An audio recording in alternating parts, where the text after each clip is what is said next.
ระบบ FM 104.5 เมกะเฮิรตซ์รายการต่อไปเป็นรายการคดีโลกคดีธรรม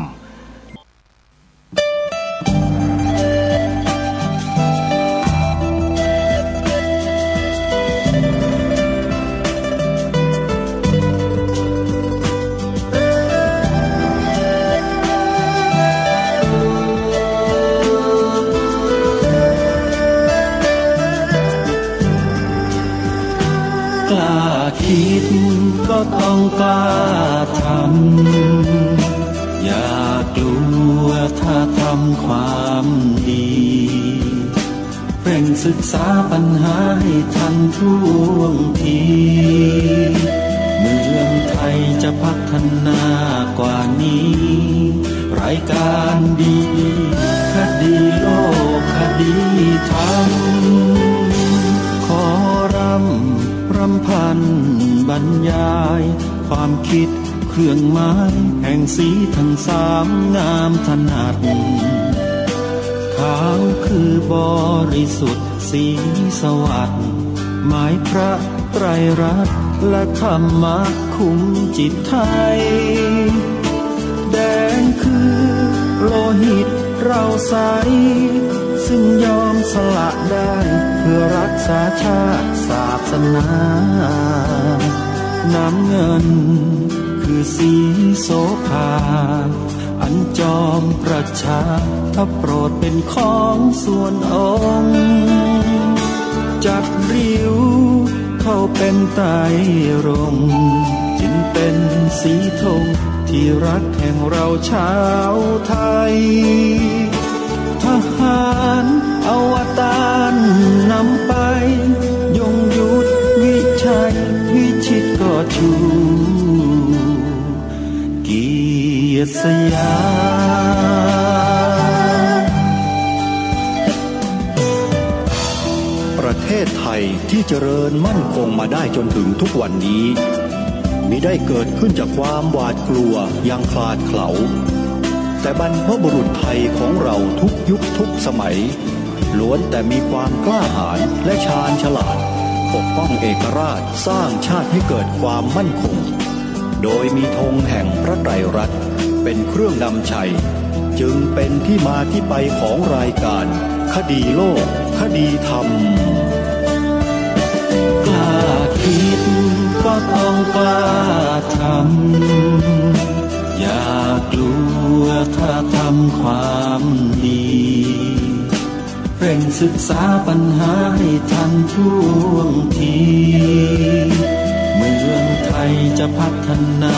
กว่านี้รายการดีคดีโลกคดีธรรมรายการดีคดีโลกคดีธรรม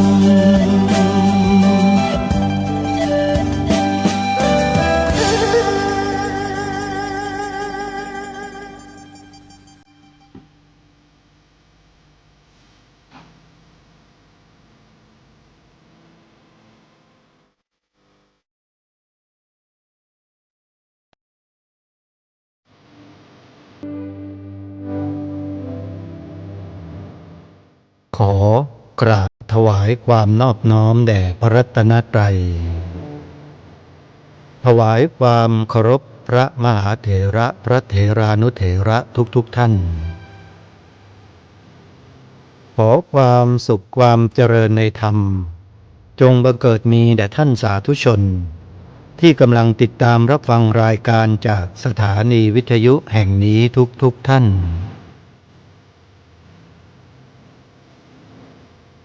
ขอนำท่านผู้ฟังเข้าสู่รายการคดีโลกคดีธรรม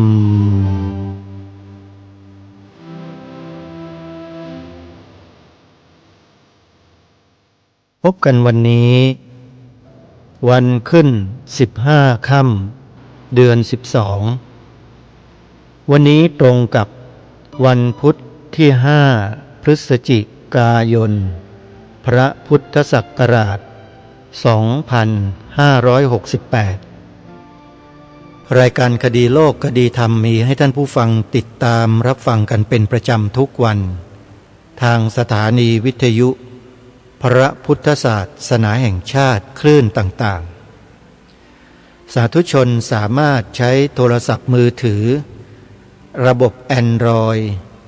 ดาวน์โหลดแอปพลิเคชันวิทยุพุทธศาสนาทั่วไทยเพื่อติดตามรับฟังรายการนี้ได้ทุกวันหรือติดตามรับฟังผ่านช่อง YouTube ที่ช่องวัดฝายหินและธรรมะภาคเหนือได้ทางรายการได้นำเสนอบทความของพระราชนิพนธ์เทศนาเสือป่าทั้ง19กันให้สาธุชนได้ศึกษาเรียนรู้กันจบไปแล้วและขอให้เราทั้งหลายจงช่วยกันทำรงรักษาจุดยืนของพวกเราชาวพุทธของพวกเราชาวไทยกันไว้จุดยืนในที่นี้ก็คือยืนหยัดอยู่บนศีลห้าเท่าที่ความสามารถของเราจะสามารถรักษาและทำกันได้ 2. ยืนอยู่บนหลักของพระรัตนตรัยคือมีพระรัตนตรัยเป็นที่พึ่งเป็นหลักของชีวิตไปตลอดไม่ว่าจะยุคใดสมัยใดภพใดชาติใดก็ตามขอให้มีพระรัตนตรัยเป็นที่พึ่งอันสูงสุดเพราะเมื่อเรามีที่พึ่งเป็นของเราอย่างมั่นคงแล้วสิ่งที่ดีๆอื่นๆก็จะตามเข้ามาเป็นเหตุเป็นปัจจัยซึ่งกันและกันองค์พระมหากษัตริย์ไทยของเราทุกพระองค์ทรงเป็นผู้นำทรงเป็นแบบอย่างให้แก่พวกเราชาวไทยมาช้านานแล้วโดยเฉพาะการถึงซึ่งพระรัตนตรัยเป็นที่พึ่งนี่คือเรื่องสำคัญสุดๆที่คนไทยเราจะต้องคำนึงถึงและให้ความสำคัญมากๆเพราะสังคมมนุษย์เราโดยส่วนรวมนั้นถ้าในสังคมมีมนุษย์ที่มีศีลมีธรรมเป็นจำนวนมากตราบใดที่เป็นอยู่อย่างนั้นโลกมนุษย์เราก็จะไม่เร่าร้อนไม่เดือดร้อนจะอยู่เย็นเป็นสุขเพราะคนดีมีศีลธรรมปกครองบ้านเมืองนี่คือสัจธรรมความจริงที่ใครก็ไม่อาจจะปฏิเสธได้เมื่อคนดีมีศีลธรรมครองบ้านครองเมืองคนไม่ดีคนไม่มีศีลไม่มีธรรมก็ไม่มีกำลังความสามารถในการทำสิ่งที่ไม่ดีได้กำลังเขาไม่พอแรงสนับสนุนไม่มีเขาก็ทำความเลวไม่ได้วิธีการแก้ปัญหาสังคมที่แก้กันอยู่ทุกวันนี้แก้ไปคนละทิศคนละทางหรือจะกล่าวอีกในหนึ่งก็ได้ว่าแก้กันไม่ถูกทางแทนที่จะแก้ที่หัวดันไปแก้กันที่หางโยมการแก้ปัญหาที่ปลายเหตุหรือแก้ที่หางเนี่ยมันแก้ได้จบได้สิ้นไหมท่านผู้ฟังมันแก้ไม่จบเพราะถ้าหัวมันสายหางมันก็ยังกระดิกอยู่อย่างนั้นแหละหัวมันสายไปซ้ายไปในทางที่ไม่ดีหางมันจะไปในทางที่ดีได้ไงมันก็ต้องเป็นไปตามหัวของมันเพราะฉะนั้นหัวเรือใหญ่คืออำนาจจึงเป็นสิ่งที่สำคัญและจำเป็นมากถ้าเราได้คนที่มีศีลมีธรรมมาเป็นหัวมาเป็นผู้มีอำนาจปกครองบ้านเมืองบ้านเมืองเราจะเป็นอย่างไรคงไม่ต้องเดาหรอก เชื่อว่าทุกท่านทุกคนก็ทราบดีกันอยู่แล้วว่าบ้านเมืองเราจะสงบร่มเย็นกันเพียงใดเหมือนดังองค์บูรพมหากษัตริย์ไทยของเราตลอดจนถึงพระบรมวงศานุวงศ์ในทุกๆพระองค์เนี่ยญาติโยมลองพิจารณากันดูทีแต่ละท่านแต่ละพระองค์เนี่ยทรงทำประโยชน์เกื้อกูลแก่ประชาชนคนไทยเพียงใดแค่เราคิดแค่เรื่องนี้เรื่องเดียวเราก็คิดกันไม่จบไม่สิ้นแล้วใช่ไหมทำไมไม่จบไม่สิ้นก็เพราะองค์พระมหากษัตริย์และพระบรมวงศานุวงศ์ของประเทศสยามประเทศไทยประเทศอยุธยาประเทศธนบุรีประเทศสุโขทัยตั้งแต่อดีตแต่ไหนแต่ไรมาเนี่ยทรงใช้อำนาจปกครองบ้านเมืองโดยธรรมทอธงรอเรือ2 ตัวมอม้าธรรมก็คือคำสอนจากไหนล่ะจากพระสัมมาสัมพุทธเจ้าจึงปฏิเสธไม่ได้ว่าแต่อดีตมาจนกระทั่งปัจจุบันองค์พระมหากษัตริย์ไทยของเราพร้อมด้วยพระบรมวงศานุวงศ์ทุกพระองค์ทรงอยู่ในศีลในธรรมคำว่าอยู่ในศีลในธรรมเนี่ยไม่ได้หมายความว่าพระองค์ท่านทุกพระองค์จะทรงบริสุทธิ์เป็นพระอรหันต์เป็นพระอริยบุคคลก็หามิได้ก็ยังทรงเป็นปุถุชนปกติธรรมดาเหมือนคนทั่วไปนี่แหละแต่ในพระราชหฤทัยในพระทัยของท่านทั้งหลายเหล่านั้นเนี่ยทรงได้รับการปลูกฝังจากบรรพบุรุษของพระองค์ให้ยึดหลักของศีลธรรมไว้ในพระราชหฤทัยในการปกครองบ้านเมืองมาโดยตลอดที่เรารู้จักกันในชื่อว่าทศพิธราชธรรมเป็นหลักธรรมคำสอนในพระบวรพุทธศาสนาล้วนๆนี่แหละจึงทำให้ทางรายการกล้ายืนยันได้ว่าถ้าบ้านเมืองเราในทางอำนาจมีบุคคลที่มีศีลมีธรรมเข้าไปทำหน้าที่บ้านเมืองของเราก็จะสงบสุขร่มเย็นและเป็นธรรมตลอดแต่ถ้าตรงกันข้ามมันก็ตรงกันข้ามเหมือนกันญาติโยมแล้วเราจะส่งเสริมศีลธรรมหรือจะส่งเสริมอธรรมอันนี้เชื่อว่าทุกท่านทุกคนที่ฟังรายการมาโดยตลอดคงตอบได้อย่างถูกต้องกันทุกคนก็คือข้อแรก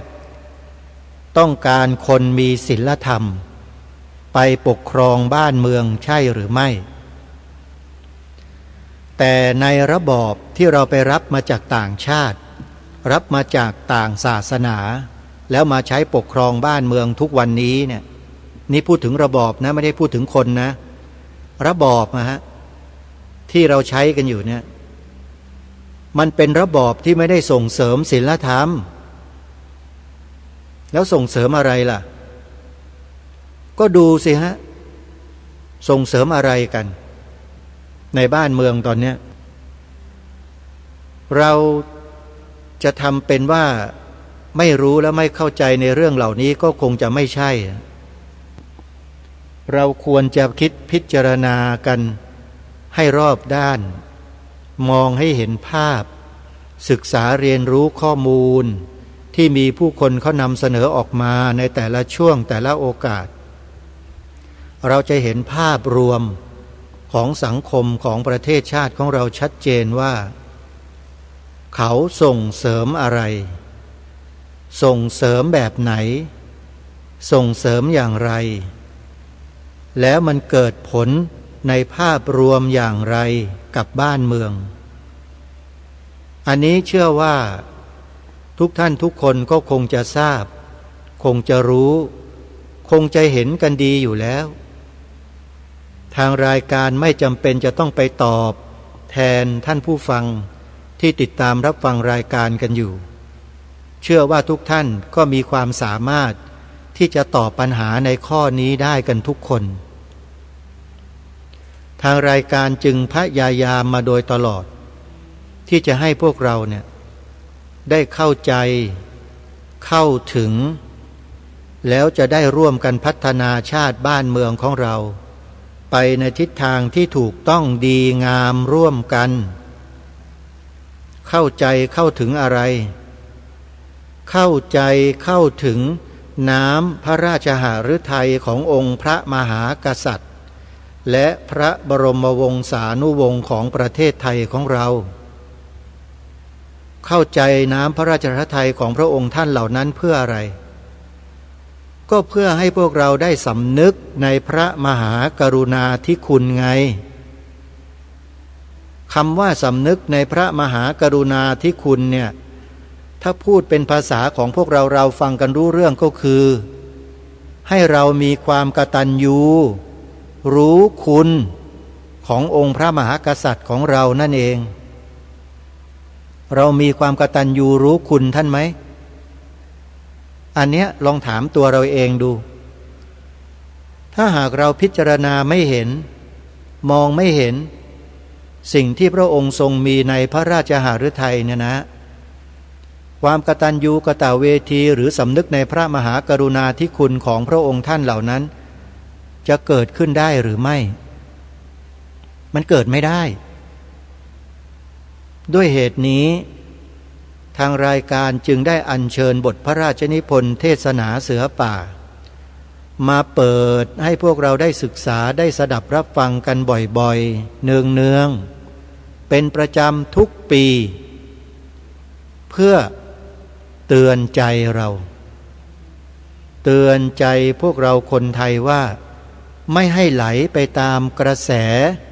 ที่มันผิดเพี้ยนให้ยืนหยัดอยู่บนหลักการที่ถูกต้องที่สมควรที่บรรพชนไทยเราก็ดีที่องค์บูรพมหากษัตริยาธิราชเจ้าก็ดีทรงสืบสารรักษาต่อยอดมาให้แก่พวกเราจนถึงวันนี้และในอนาคตให้ได้คือเราต้องเข้าถึงเข้าใจเข้าถึงและจะได้นำไปพัฒนาบ้านเมืองกันได้ไม่เช่นนั้นก็ยังพัฒนากันไปในทางที่ไม่ถูกไม่ควรไม่ต้องกันอยู่นั่นแหละพัฒนาไม่ถูกไม่ต้องไม่ควรพัฒนาแล้วเป็นยังไงก็พัฒนาไปแล้วคนมันก็ขัดแย้งกันทะเลาะเบาะแว้งกันก่อวอดชุมนุมประท้วงกันตีกันด่ากันว่ากันเสียดสีกันดูสิในโลกโซเชียลทุกวันนี้ผลที่มันปรากฏผลที่มันเกิดขึ้นกับสังคมประเทศชาติบ้านเมืองของเราเนี่ยเป็นยังไงอันนี้เชื่อว่าทุกท่านทุกคนก็คงจะทราบและคงจะรู้กันดีอยู่คิดว่าหวังว่าการที่เราได้ศึกษาเรียนรู้บทพระราชนิพนธ์เทศนาเสือป่าอย่างตั้งใจกันมาตั้งแต่ต้นจนกระทั่งถึงที่สุดคือกันสุดท้ายจะสามารถทำให้พวกเรานั้นเข้าใจเข้าถึงน้ำพระราชหฤทัยขององค์พระมหากษัตริย์ของเรามากยิ่งขึ้นเมื่อเรามีความเข้าใจเข้าถึงกันมากขึ้นแล้วเราก็เริ่มมองเห็นทิศมองเห็นทางที่จะนำพาประเทศชาติสังคมบ้านเมืองเราไปในทิศทางที่เรา ตั้งใจปรารถนาและต้องการกันได้ไม่เช่นนั้นแล้วเราคงจะเดินไปในทิศทางที่ไม่ถูกไม่ควรกันอย่างเดิมเดี๋ยวก็พากันไปขัดแย้งเดี๋ยวก็พากันไปทะเลาะเบาะแว้งแล้วก็เกิดความแตกแยกแบ่งพรรคแบ่งพวกแบ่งฝักแบ่งฝ่ายกันอยู่อย่างเนี้ยร่ำไปนี่แหละคือสิ่งที่เราได้รับกันอยู่ทุกวันนี้ถ้าหากว่าเราไม่ร่วมแรงร่วมใจกันไม่ช่วยเหลือเกื้อกูลกันนำพากันให้อยู่ในหลักการที่เหมาะที่ควรที่ถูกที่ต้องดังที่องค์บูรพมหากษัตริยาธิราชเจ้าของเราได้ทรงพาให้พวกเราได้กระทำกันมาเหมือนดั่งองค์พระบาทสมเด็จพระมงกุฎเกล้าเจ้าอยู่หัวรัชกาลที่ 6นี้แล้วเนี่ยที่มีอยู่ในบทพระราชนิพนธ์เทศนาเสือป่านี้แล้วเนี่ยก็เชื่อว่าเราคงไม่สามารถจะนำพาบ้านเมืองนี้ให้อยู่รอดและปลอดภัยไปในอนาคตกันได้แน่นอนเป็นไปไม่ได้เลยแล้วยิ่งอำนาจในบ้านในเมืองเราที่ไม่มีศีลไม่มีธรรมพูดถึงอำนาจนะโยมอาตมาไม่ได้พูดถึงคนนะอำนาจถ้าอำนาจไม่มีศีลไม่มีธรรมครอบครองหรือครองจิตครองใจในอำนาจนั้นจะถูกใช้ไปในทิศทางใดลองคิดกันดูนะลองคิดดูแล้วบ้านเมืองจะเกิดอะไรจะเป็นยังไงจะอยู่สุขอยู่สบายหรืออยู่ร้อนนอนทุกข์ก็ลองพิจารณาถึงตัวอย่างในต่างประเทศหลายๆประเทศดูก็ได้ที่ไม่ได้อยู่ในศีลอยู่ในธรรมอำนาจที่ไม่ได้อยู่ในศีลในธรรมเนี่ยท่านผู้ฟังลองพิจารณาดูซิว่าจะทำให้เกิดอะไรขึ้นบ้านเมืองเป็นอย่างไรสถาบันหลักของชาติบ้านเมืองที่สืบสารรักษาต่อยอดกันมาแต่โบราณเป็นพันปีผ่านมานั้นจะเป็นอย่างไรจะหลงเหลืออยู่ไหมจะมีความมั่นคงต่อไปได้หรือไม่ลองพิจารณากันดูนี่คือสิ่งที่ทางรายการย้ำมาโดยตลอดว่าต้องการให้พวกเราตั้งใจฟังศึกษาเรียนรู้ดูในสิ่งที่บรรพชนไทยของเราได้ทำได้สืบสารต่อยอดกันมาตั้งแต่อดีตมาจนถึงปัจจุบันให้ชัดเจนโดยผ่านบทพระราชนิพนธ์เทศนาเสือป่าที่ทางรายการได้อัญเชิญมาเปิดให้พวกเราได้ฟังกันนี้แหละเมื่อเราพิจารณาอย่างละเอียดอย่างลึกซึ้งอย่างเข้าใจแล้วเนี่ยเชื่อว่าคำถามต่างๆข้อสงสัยต่างๆคงไม่มีในใจของท่านทั้งหลายมันจะมีก็มีแต่ว่าคำถามที่ถามว่าแล้วเราจะทำกันอย่างไรต่อไปนี่แหละคือสิ่งที่เราจะตั้งขึ้นมาเป็นโจทย์แล้วเราก็หาคำตอบแล้วก็ช่วยกันเดินไปดำเนินไปตามแนวทางนั้นซึ่งจริงๆแล้วพระองค์ท่านก็ทรงวางแนวทางไว้หมดแล้วล่ะทางรายการไม่จำเป็นจะต้องหยิบยกขึ้นมาเพื่อมาย้ำมาซ้ำมาบอกพวกเราให้ซ้ำๆหรอกเราก็รู้กันอยู่แล้วนะฮะว่าควรจะทำกันอย่างไรนี่คือสิ่งที่ทางรายการมองเห็นอย่างชัดเจนว่าจะนำพาสังคมประเทศชาติบ้านเมืองไปรอดได้สามารถรักษาสืบสารต่อยอดวัฒนธรรมจารีตประเพณี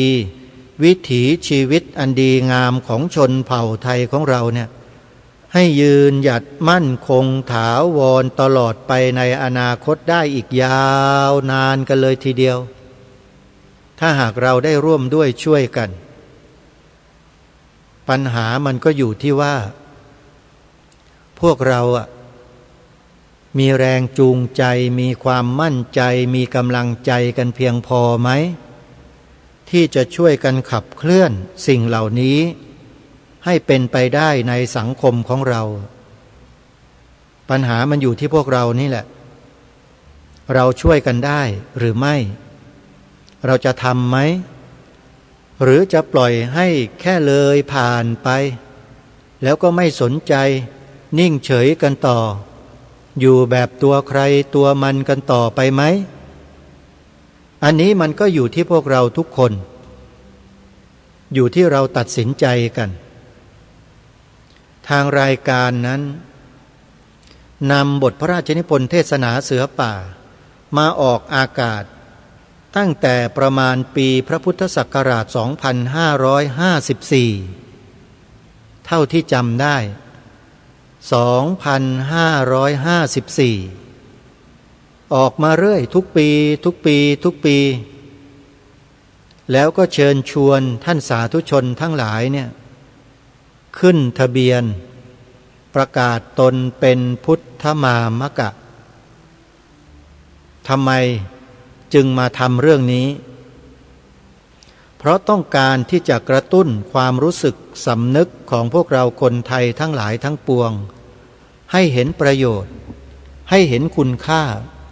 ของการประกาศตนเป็นพุทธมามกะว่ามีความจำเป็นเหมือนกับว่าเราได้ปักหลักสิ่งที่ประเสริฐสูงสุดลงไว้ในหัวใจของเราให้เป็นหลักชัยเอาไว้หรือถ้าพูดภาษาของนักแข่งขันเขาบอกว่าปักธงนี้เอาไว้ในใจคือธงแห่งพระไตรรัตน์หรือธงแห่งพระรัตนตรัยเนี่ยปักเอาไว้ที่หัวใจเลยแล้วก็ใช้ลวดใช้เหล็กใช้อะไรสารพัดกาวร้อนกาวอะไรก็แล้วแต่ทาเชื่อมให้มันแนบสนิทกับเนื้อหัวใจของเราไว้เลยพระรัตนตรัยเนี่ยให้ยึดสิ่งนี้ไว้โดยการขึ้นทะเบียนประกาศตนเป็นพุทธมามกะอันนี้พูดถึงในอดีตที่ผ่านมานะที่ผ่านมาซึ่งในปัจจุบันตั้งแต่มีการปฏิวัติรัฐประหารมา 2549 หรืออย่างไรหรือ59เนี่ยหน้าปี 59ทางสภาพุทธบริษัทภาคประชาสังคมจิตอาสาก็ไม่ได้ดำเนินการรับสมัครหรือออกไปตั้งบูธรับสมัครเหมือนดั่งที่เคยทำมาแต่อดีตอีกเลยเพราะอะไรนั้นเชื่อว่าทุกท่านก็คงจะทราบไม่เคยออกไปอีกเลยฮะส่วนเนื้อหาสาระเทศนาเสือป่าที่นำมาเปิดให้ท่านผู้ฟังได้ฟังกันที่ผ่านมาเนี่ยเป็นสิ่งที่ได้บันทึกเอาไว้ตั้งแต่ปีพระพุทธศักราช 2559 เป็นของปี 59แล้วเอามาตัดมาต่อมาแต่งเพิ่มเติมเสริมมาใหม่แล้วก็นำมาเปิดให้พวกเราได้ฟังกันอันนี้บอกกันให้ทราบเผื่อว่าหลายท่านหลายคนไม่เคยฟังมาก่อนก็คิดว่าผู้ดำเนินรายการนี่จัดรายการสดก็บอกมาตั้งแต่เริ่มต้นก่อนที่จะเปิดให้ฟังแล้วว่าจะนำเสียงบันทึกที่อ่านบทพระราชนิพนธ์เทศนาเสือป่ามาเปิดให้พวกเราได้ฟังกันเพราะฉะนั้นเนื้อหาสาระในยุคนั้นเนี่ยมันก็ยังเป็นเนื้อหาในสมัยนั้นอยู่ก็ยังรณรงค์ให้พวกเรานั้นสมัครขึ้นทะเบียนเป็นพุทธมามกะกันอยู่แล้วก็ได้บอกถึงสถานที่ในการลงทะเบียนหรือว่าขึ้นทะเบียนนั้นภาคเหนืออยู่ที่ไหนภาคอีสานอยู่ที่ไหนภาคกลางภาคใต้บอกไว้ในสมัยนั้นซึ่งถ้านับถึงวันนี้ก็9 ปีมาแล้วโยม ที่ไม่ได้ดำเนินการอะไรก็เพราะเหตุการณ์บ้านเมืองมันผันแปรมันเปลี่ยนแปลง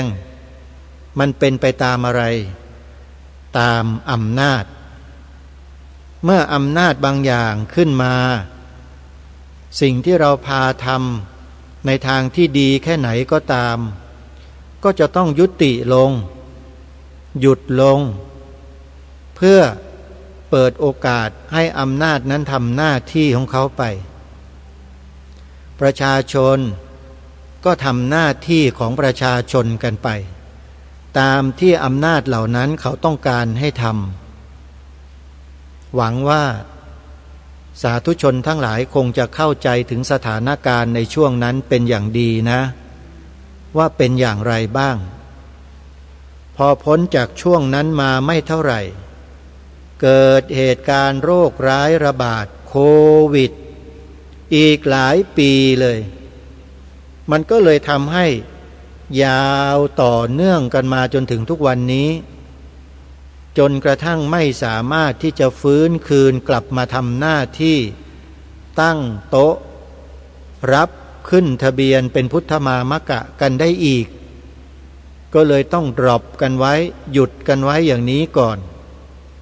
โดยไม่มีกำหนดแต่ถามว่ามีแนวทางที่จะให้พี่น้องประชาชนเราได้ทำการขึ้นทะเบียนปฏิญาณตนเป็นพุทธมามกะกันไหมมีท่านผู้ฟังแล้วทำได้ง่ายและสะดวกด้วยแต่ท่านผู้ฟังต้องมีเครื่องมือนะเครื่องมือในที่นี้ก็คือ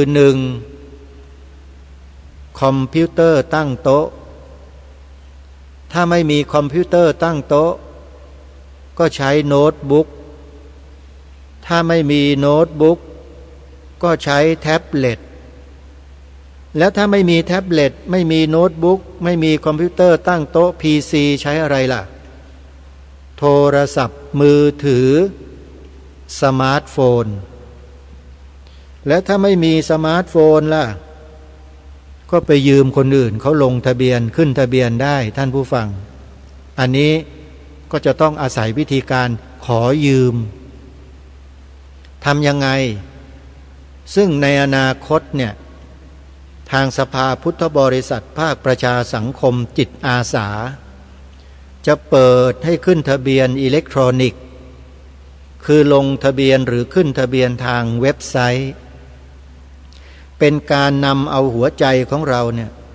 มาขึ้นทะเบียนไว้กับพระรัตนตรัยโดยการอัญเชิญพระรัตนตรัยไปปักเอาไว้ในหัวใจของเราโดยใช้เทคโนโลยีสมัยใหม่เข้ามาทดแทนการทำงานแบบดั้งเดิมอันนี้คือความคิดที่คิดไว้มาหลายปีแล้วหลังจากที่เจอวิกฤตมาตั้งแต่ปี59คิดมานานแล้วแต่ยังหาคนที่จะเป็นจิตอาสามาพัฒนาระบบนี้ให้ยังไม่ได้ไม่มีจิตอาสามาทำให้ฟรีๆโยมอาตมาก็เลยต้องรอให้เทวดาชั้นดุสิตอุบัติลงมาเกิดเป็นนักโปรแกรมเมอร์ซะก่อนแล้วเขาคงจะได้มาช่วยอาตมานั่นแหละแต่ไม่รู้เหมือนกันนะว่าชาติไหนโยมอันนี้ก็ต้องรอกันไปเพราะว่าจะไปไหว้วานจะไปบอกให้ใครมาทำให้คงไม่มีใครมาทำให้ง่ายๆหรอกท่านผู้ฟังเพราะสิ่งนี้เป็นสิ่งที่เขาอาจจะมองว่าเป็นการสุ่มเสี่ยงแต่จริงๆแล้วไม่ได้เสี่ยงอะไรเลยฮะชวนคนมาทำคุณงามความดีไม่ใช่ชวนคนมาทำสิ่งที่เลวร้ายไม่ใช่เพราะฉะนั้นเมื่อชวนคนมาทำความดีเพื่อความดีแล้วเราต้องกล้าคิดแล้วก็ต้องกล้าทำเหมือนกับบทเพลงของรายการที่เปิดให้ฟังตอนต้นกล้าคิดก็ต้องกล้าทำอย่ากลัว ถ้าทำความดี เร่งศึกษาปัญหาให้ทันท่วงที เมืองไทยจะพัฒนากว่านี้ ฟังรายการดีๆคดีโลกคดีธรรมรายการนะโยมไม่ได้ให้มาฟังอาตมานะให้ฟังรายการแต่ญาติโยมเราที่ยังไม่ได้ผ่านกระบวนการฝึกฝนอบรมตนอย่างละเอียดลึกซึ้งเนี่ยก็ยังมีตัวมีตนกันอยู่นะก็ยังยึดมั่นถือมั่นกันอยู่ก็เข้าใจนะโยมนะโยมฟังรายการแล้วก็บอกว่าฟังอาตมาก็คิดว่าอาตมาเป็นรายการไม่ใช่รายการคือเนื้อหาที่มันออกมาจากข้างในหัวใจและมันผ่านกระบวนการทางรูปธรรมที่เรียกว่าจิตตชรูปเปล่งออกมาเป็นเสียงให้พวกเราได้รับรู้กันได้นั่นเขาเรียกว่ารายการมันอยู่ตรงนั้นโยมมันอยู่ที่ในหัวใจมันถูกกลั่นออกมาเป็นเสียงพูดแล้วก็ส่งต่อให้พวกเราได้ฟังให้เกิดความรู้และความเข้าใจร่วมกันในทิศทางเดียวกันเพราะฉะนั้นการที่เราได้ศึกษาได้สดับรับฟังบทพระราชนิพนธ์เทศนาเสือป่ากันจบไปนั้นเนี่ยก็สามารถบอกได้เลยว่าพวกเราได้ผ่านกระบวนการศึกษาเรียนรู้จากพระโอษฐ์ขององค์พระบาทสมเด็จพระมงกุฎเกล้าเจ้าอยู่หัวรัชกาลที่6โดยตรงนี่คือสิ่งที่พระองค์ตรัสโดยตรงจากพระโอษฐ์ของพระองค์ล้วนๆแล้วได้ถูกจัดพิมพ์เป็นรูปเล่มเผยแพร่มาจนถึงพวกเราวันนี้พระองค์ท่านตรัสแสดงไว้ตั้งแต่ปีพระพุทธศักราช 2457 และพระพุทธศักราช 2458 ปีนี้ 68 ครบ 110 ปีพอดีเลยโยมเวลานั้นไวเหมือนโกหกแต่ถ้าเราจิตไม่ตกมีสติมีสมาธิมีปัญญาการเวลาก็คือการเวลานั่นเองจะไม่ได้สามารถดึงให้เรากลับไปสู่อดีตหรืออนาคตอะไรได้เลยมันก็ยังคงอยู่ในปัจจุบันธรรมนี้เสมอสำหรับคนที่เจริญสติปัฏฐาน4อยู่เนืองๆฟังตรงนี้แล้วเข้าใจแต่ถ้าใครไม่เคยเจริญสติปัฏฐาน4ฟังยังไงก็ไม่เข้าใจแล้วถ้ายิ่งพูดคำนี้ออกไปเนี่ยก็อาจจะโดนท่านผู้ฟังตำหนิก็ได้คำไหนเกี่ยวกับเรื่องเวลานี่แหละท่านผู้ฟังเชื่อไหมว่าเวลาเนี่ยมันไม่มีจริงหรอกเนี่ยพูดคำนี้ออกไปเนี่ยก็มีคนโต้แย้งในใจแล้วล่ะพูดอะไรเวลาไม่มีก็เห็นนาฬิกาเต็มโลกไปหมดก็ใช้กันอยู่ทุกวันเนี่ยไอ้นั่นมันนาฬิกาโยมแต่เวลาจริงๆน่ะมันไม่มีมันมีแต่นาฬิกาโยมหาเวลาแท้จริงไม่มีหรอกแต่สิ่งที่มีอยู่จริงคืออะไรฮะคือปัจจุบันธรรมปัจจยุบันธรรมและปัจจุบันธรรมมีอยู่2 อย่างถ้าหากศึกษาเรียนรู้ดีๆเข้าถึงอย่างชัดเจนเข้าใจแล้วก็จะไม่สงสัยในคำกล่าวเมื่อสักครู่นี้เลยที่บอกว่าเวลาน่ะมันไม่มีจริงหรอกโยมจะไม่สงสัยในคำนี้เลยแต่ถ้าใครไม่เคยผ่านกระบวนการฝึกฝนอบรมตนอย่างต่อเนื่องด้วยสติปัฏฐาน4มาก่อนก็จะโต้แย้งอยู่ในใจ ก็เป็นธรรมดานะท่านผู้ฟังว่าการที่ผู้คนในโลกใบนี้บางส่วนเคยผ่านประสบการณ์อย่างใดอย่างหนึ่งมาแล้วได้เห็นได้สัมผัสได้เรียนรู้มาอย่างชัดแจ้งชัดเจนด้วยตัวเองแล้วกับคนอีกจำนวนหนึ่งที่ไม่เคยผ่านประสบการณ์อะไรเลยเกี่ยวกับสิ่งนี้มาก่อนเมื่อพูดให้เขาฟังแล้วยังไงเขาก็ไม่เข้าใจเหมือนกับการรับประทานผลไม้ชนิดหนึ่งซึ่งเรารับประทานกันอยู่ประจำเลยรสชาติสีกลิ่นเรารู้เราเข้าใจหมดแต่คนอีกจำนวนหนึ่งไม่เคยเห็นแม้กระทั่งลูกผลไม้อันนี้ด้วยเสร็จแล้วเราไปบอกเขาว่ารสชาติมันเป็นอย่างนี้นะกลิ่นมันแบบนี้สีสันลูกมันลักษณะแบบนี้นะถามว่าคนเหล่านั้นเขาจะนึกออกไหมโยมนึกให้ตายร้านชาติก็นึกไม่ออกเพราะไม่เคยเห็นไม่เคยได้รู้จักฉันใดก็ฉันนั้นเหมือนกัน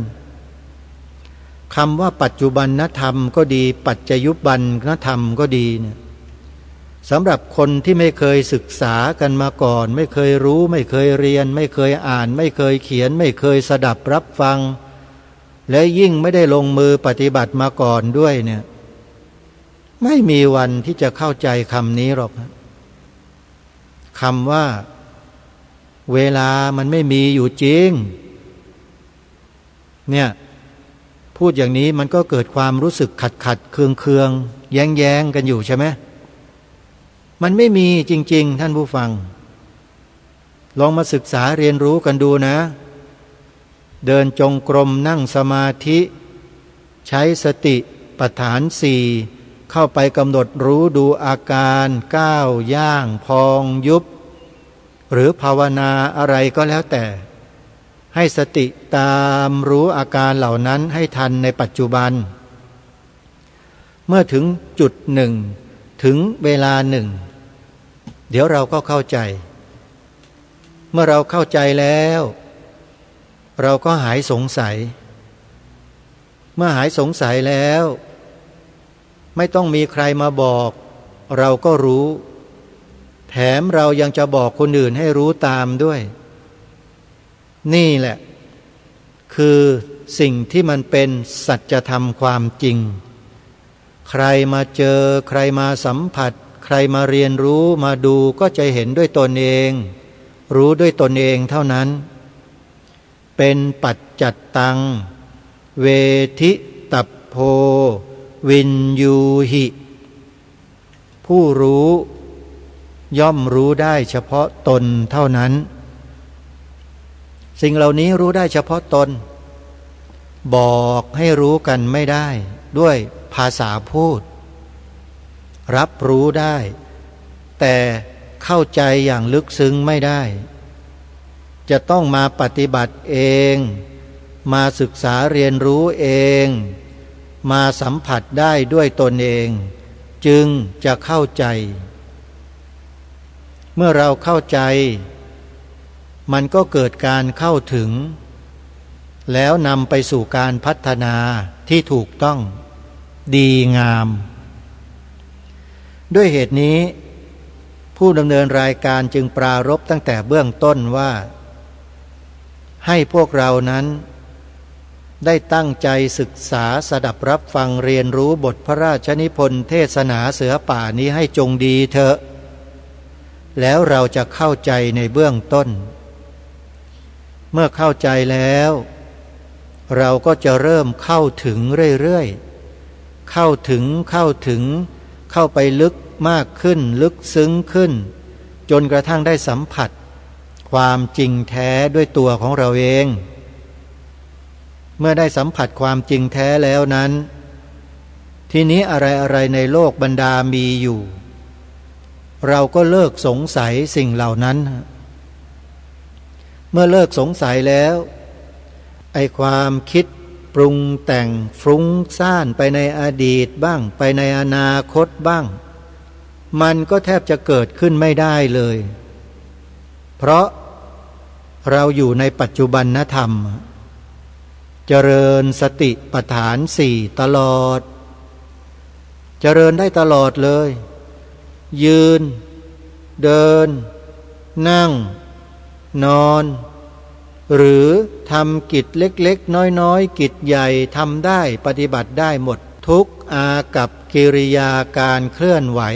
แม้แต่ขณะคิดพูดทำก็กำหนดได้นี่คือสติปัฏฐานสี่ที่องค์สมเด็จพระบรมศาสดาสัมมาสัมพุทธเจ้าทรงประทานไว้ให้แก่มวลมนุษยชาติในโลกมาถือปฏิบัติให้แก่ตนเมื่อตนหรือคนทั่วไปปฏิบัติกันอยู่เนืองนิดสิ่งที่ดีงามสิ่งที่ประเสริฐสิ่งที่เลิศก็จะเกิดขึ้นในหมู่มนุษย์ในสังคมในประเทศชาติในโลกใบนี้ได้อย่างไม่ต้องสงสัยเลยสิ่งเหล่านี้เป็นเหตุเป็นปัจจัยซึ่งกันและกันท่านผู้ฟังแล้วอย่างเนี้ยเราจะไม่เห็นดีไม่เห็นงามกับสิ่งนี้ไหมปฏิเสธไหมปัดทิ้งไหมต่อต้านคัดค้านไหมไม่มีเลย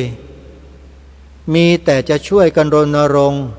ให้บัญญัติไว้ในรัฐธรรมนูญว่าพระพุทธศาสนาเป็นศาสนาประจำชาติไทยกันทุกคนเท่านั้นแหละจริงหรือไม่ก็เพราะเป็นสิ่งที่ดีไงแล้วเรากำลังส่งเสริมสิ่งที่ดีให้สิ่งที่ดีไปมีอำนาจทำยังไงก็บัญญัติไว้ในอำนาจสิอะไรล่ะท่านอำนาจก็กฎหมายรัฐธรรมนูญไงก็เรียกร้องกันมาหลายครั้งแล้วเขาไม่บัญญัติไว้นี่ก็ใช่สิใครล่ะที่ไม่บัญญัติใครล่ะที่ต่อต้านเพื่ออะไรล่ะเนี่ยพอถึงจุดนี้เราก็น่าจะเข้าใจกันแล้วนะว่าบ้านเมืองเราเนี่ยขณะนี้เนี่ยอำนาจอยู่ณจุดใดของประเทศอำนาจนะอยู่ตรงไหนอำนาจบริหารอำนาจตุลาการอำนาจนิติบัญญัติสามอำนาจเนี้ยอยู่ตรงไหนมีอะไรเป็นจุดยืนมีพระรัตนตรัยไหมมีไหมฮะไม่มีทำไมไม่มีก็ในรัฐธรรมนูญยังไม่มีไงแล้วจะมีอยู่ในใจได้ยังไงจริงไหมนี่แหละคือสิ่งที่ทางรายการพยายามที่จะขยายให้พวกเราได้เข้าใจกันไม่ใช่ไปแห่ตามคนอื่นที่เขาโจมตีใส่ร้ายป้ายสีว่าพระก็ดีคฤหัสถ์ก็ดีที่มารณรงค์ให้บัญญัติไว้ในรัฐธรรมนูญศาสนาพุทธเป็นศาสนาประจำชาติเป็นคนไม่ดีอย่างนู้นอย่างนี้อย่างนั้นเราไปหลงเชื่อเขาเราจะได้ไม่ไปหลงเชื่อเขาอย่างนั้นเมื่อฟังจนเข้าใจแล้วเราก็จะเห็นภาพชัดเจนกับเจตนาที่พูดที่กล่าวที่ทำมาโดยตลอดว่าเพื่ออะไรนี่แหละฮะคือรายการคดีโลกคดีธรรม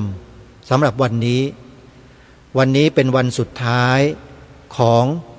การกฐิน15ค่ำเดือน12หมดแล้วพรุ่งนี้ใครอยากจะทอดกฐินถวายกฐินไม่ได้แล้วต้องรอปีหน้าแล้วโยมจึงขอฝากไว้นะที่ไหนก็ตามวัดใดก็ตามที่มีการจัดงานบุญกฐินเนี่ยให้ไปช่วยกันนั่นแหละคือการช่วยกันสืบสารรักษาต่อยอดวัฒนธรรมมันดีงามของชนเผ่าไทยของเราท่านผู้ฟังอนุโมทนาบุญกับทุกๆเจ้าภาพที่ช่วยกันส่งเสริมพระพุทธศาสนาด้วยบุญตามการคือบุญกฐินต่อจากนี้ไปมีกิจกรรมอะไรต่อเนื่องเดี๋ยววันพรุ่งนี้ค่อยมาว่ากันวันนี้เวลาของรายการหมดต้องขอสมมุติยุติไว้แต่เพียงเท่านี้พบกับรายการได้ใหม่ในวันต่อไป ขอความสุขความสวัสดีในธรรมแห่งองค์สมเด็จพระบรมศาสดาสัมมาสัมพุทธเจ้าจงปรากฏเกิดมีขึ้นในจิตใจของท่านผู้ฟังทุกท่านทุกคนเทอญ